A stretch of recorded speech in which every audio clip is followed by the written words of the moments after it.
Hello class, how are you all? I hope you all are fine at home.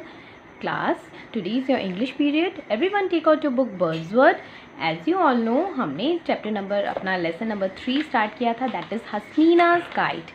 Previous classes में मैंने आपको इस lesson के word introduction, new words and word meaning with the usages of sentences book में, आपकी notebook में मैंने complete करने को दिया था. होपफुली सभी बच्चों ने इतना वर्क अपना कंप्लीट कर लिया है.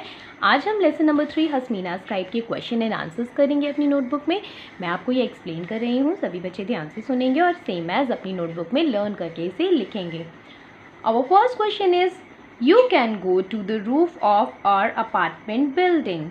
यानी कि तुम अपने अपार्टमेंट की बिल्डिंग की छत पर जा सकते हो. तो आप देख रहे हो कि ये जो लाइन है वो एक यहाँ स्टार्टिंग में भी 2 कॉमास लगे हैं और यहाँ भी एंड में भी 2 कॉमास लगे हैं. तो ये क्यों है ये कॉमास? ये कॉमास हैं इन्वर्टेड कॉमास, और ये इन्वर्टेड कॉमा वहाँ लगते हैं जो हमने लेसन पढ़ा है. ये लाइन बिल्कुल उसी लेसन से सेम एज इट इज़ जब हमें दी हुई होती है तो उसे हम इन्वर्टेड कॉमा में लिखते हैं क्लास. और हमें इस लाइन के अकॉर्डिंग ही आंसर देने होते हैं कि ये लाइन किस रेफरेंस में बोली गई है, किसने बोली है, क्यों बोली है, या इससे रिलेटेड जो भी क्वेश्चन है. तो चलिए, अब ये जो लाइंस हैं इससे रिलेटेड क्या क्वेश्चन हमें दिया है. Who was going to the roof, यानी कौन छत पर जा रहा था. तो इसका आंसर है हसमीना एंड सैफ. आप सभी जानते हैं कि जो उनके फादर हैं उन्होंने कहा था कि तुम छत पर जा सकते हो. किन्हें छत पर जाने के लिए कहा था? Who was going to the roof? Hasmina and Saif. Why were they going to the roof? वो छत पर क्यों जा रहे थे? To fly their kites. अपनी पतंग उड़ाने के लिए, यानी दोनों अपनी अपनी kites को उड़ाने के लिए छत पर जा रहे थे. Now let's move to the second question. I'll cut down your kite. यानी मैं तुम्हारी पतंग काट दूंगा. क्या क्वेश्चन है? Who said these words to whom? यानी ये वर्ड्स, ये शब्द who मतलब कौन, किसने बोले ये शब्द. टू whom यानी किसको, किसने और किसको बोले ये वर्ड्स कि मैं तुम्हारी काइट काट दूंगा. The tall boy said these words to Saif. यानी टॉल बॉय ने ये वर्ड सैफ को बोले. B question is, what happened right after. What happened यानी क्या हुआ, यानी जब कोई चीज़ क्या हुआ, इसको इंग्लिश में कहते हैं व्हाट हैपेंड, क्या हुआ. राइट आफ्टर यानी बिल्कुल बाद में, उसके बिल्कुल बाद में क्या हुआ. The boy cut Saif's kite. यानी उस लड़के ने सैफ की काइट काट दी. Now look at the third question. I'm good at flying kites. यानी ये डायलॉग जो है वो किसने बोला था? I'm good at flying kites. यही क्वेश्चन है. Who is good at flying kites? कौन है जो पतंग उड़ाने में अच्छा है? तो वो कौन थे? शर्मा जी. तो हम लिखेंगे answer Sharma ji is good at flying kites. आपको बस who की जगह शर्मा जी लिखना है, बाकी पूरा पार्ट आपको आपके क्वेश्चन में से सेम एज उतार देना है. B part is, why is this important? यानी ये क्यों ज़रूरी है, मतलब अच्छी पतंग उड़ाना क्यों ज़रूरी है, क्या काम आती है ये. तो इसका आंसर है this is important to save own kite and cut others kite. यानी पतंग उड़ाना इसलिए आना चाहिए जिससे हम अपनी काइट को सेव यानी बचा सकें, ओन काइट यानी अपनी खुद की काइट को, एंड कट अदर्स काइट और दूसरे की पतंग को काट सकें. मतलब ये एक काइट कॉम्पिटिशन टाइप में. फोर्थ है आपका पुल. पुल ये वर्ड किसने बोला था? पुल मीन्स क्या होता है? खींचना, किसी चीज़ को अपनी तरफ खींचना. Who said this to whom? Who said यानी कौन बोला, this ये है to whom किसको, यानी ये वर्ड किसने किसको बोला कि खींचो. Sharma ji said this to हसमीना. यानी शर्मा जी ने ये वर्ड हसमीना को बोले, ताकि मतलब सैफ की काइट तो ऑलरेडी कट चुकी थी और हसमीना की काइट को जो है शर्मा जी बचाने के लिए गए थे, तो शर्मा जी ने ये वर्ड्स हसमीना को बोले थे. When did they say this? कब उन्होंने ये बात कब बोली थी? They said this after cutting tall boy's kite. यानी शर्मा जी ने ये बात जब उन्होंने टॉल बॉय की काइट को काट दिया था उसके बाद ये बात बोली थी कि तुम अपने पतंग के धागे को खींचो. Got it? तो class, this is your homework for today. आपको लेसन नंबर 3 हसमीनाज काइट के क्वेश्चन आंसर्स इसी तरह से अपनी नोटबुक में बिल्कुल neat and clean hand writing में करने हैं सभी बच्चों को. आप इसका स्क्रीनशॉट ले सकते हैं और डे टू डे आपको ये वर्क जो है, जो भी होमवर्क आपको दिया जाता है डेली आपको कंप्लीट करना होता है. ये वर्क नोटबुक में करने के बाद हम थोड़ा सा अपनी बुक का एक्सरसाइज पार्ट करेंगे. Everyone take out page number 30. ये क्वेश्चन आंसर्स मैंने आपको नोटबुक में सॉल्व करके दिखा दिए हैं, जो आप सभी बच्चों ने समझ लिए हैं और इसे आप अपनी नोटबुक में करेंगे with question with answers. Choose the correct answer, यानी कि सही उत्तर को चुनो।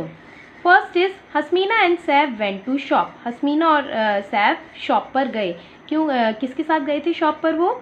विद फादर यानी पापा के साथ, विद मदर मम्मी के साथ, विद शर्मा जी या शर्मा जी के साथ। तो आप जानते हैं उनके पापा उन्हें शॉप पर लेकर गए थे, तो आप इसे टेक करेंगे विद फादर और यहाँ लिखेंगे with father. Second is Hasmina and Saif went dash to fly their kites, यानी हसमीना और सैफ वेंट यानी कि गए टू फ्लाई देयर काइट्स, अपनी पतंग उड़ाने। कहाँ पर गए थे? टू द प्लेग्राउंड, प्लेग्राउंड में गए थे। टू स्कूल, स्कूल गए थे। या टू द रूफ, छत पर गए थे। तो आप लिखेंगे टू द रूफ, क्योंकि वो छत पर गए थे अपार्टमेंट की। Next is Hasmina and Saif were afraid of dash. Hasmina और सैफ किससे डरते थे? The boy flying the black kite, यानी जो ब्लैक काइट उड़ा रहा था उस लड़के से डरते थे। देयर नेबर शर्मा जी, अपने पड़ोसी शर्मा जी से डरते थे। The shopkeeper in the kite shop, यानी जो दुकानदार था काइट की दुकान पे वो उससे डरते थे। तो किससे डरते थे बच्चों? वो अपने नेबर शर्मा जी से डरते थे। आप यहाँ टिक करेंगे बी ऑप्शन को, their neighbour Sharma ji, and यहाँ पे आप यही लिखेंगे ब्लैंक स्पेस में। Fourth is the tall boy's kite, यानी जो वो लंबा लड़का था उसकी काइट को क्या हुआ? द टॉल बॉयज़ काइट, यानी टॉल बॉय की काइट ने क्या किया? कट सैफ्स काइट, सैफ की काइट काट दी। कट हसमीनास काइट, हसमीना की काइट काट दी। कट शर्मा जीज काइट, या शर्मा जी की काइट काट दी। तो आप यहाँ लिखेंगे कट सैफ्स काइट, यानी टॉल बॉय की काइट ने सैफ की काइट को काट दिया। Next is look at these words. यहाँ पे भी आप आज की ही डेट मेंशन करेंगे क्लास, और हम थोड़ा सा ग्रामर पोर्शन कर लेते हैं। अब देखिए ये वर्ड्स क्या लिखे हैं। An apartment, a kite, a boy. A kite यानी एक पतंग, एन अपार्टमेंट यानी एक अपार्टमेंट, अ बॉय यानी एक बॉय। लेकिन हमने इन वर्ड्स के आगे एन यानी ए के आगे एन और काइट और बॉय के आगे ए क्यों लगाया है?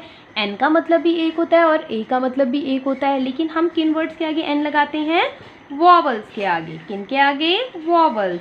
We use A and an before the names of place, animals और थिंग्स, यानी हम ए और एन लगाते हैं बिफोर यानी पहले, किसी जगह के, किसी जानवर या किसी चीज़ के नाम के आगे। वी यूज़ एन, हम एन कहाँ लगाते हैं? When the noun begins with A E I O U. आप अपनी प्रीवियस क्लासेस में भी ये पढ़ चुके हैं कि जो वॉवल्स हैं 5 वॉवल्स होते हैं, ए E I O you alphabet में, यानी ए टू जेड अल्फ़ाबेट जो हमारे होते हैं उसमें टोटल 5 वॉवल्स होते हैं, ए ई आई ओ यू। और जो भी आपका नाउन यानी किसी भी चीज़ का नाम ए ई आई ओ यू से शुरू होगा तो आप उसके आगे एन लगाएंगे। क्या लगाएंगे क्लास? एन।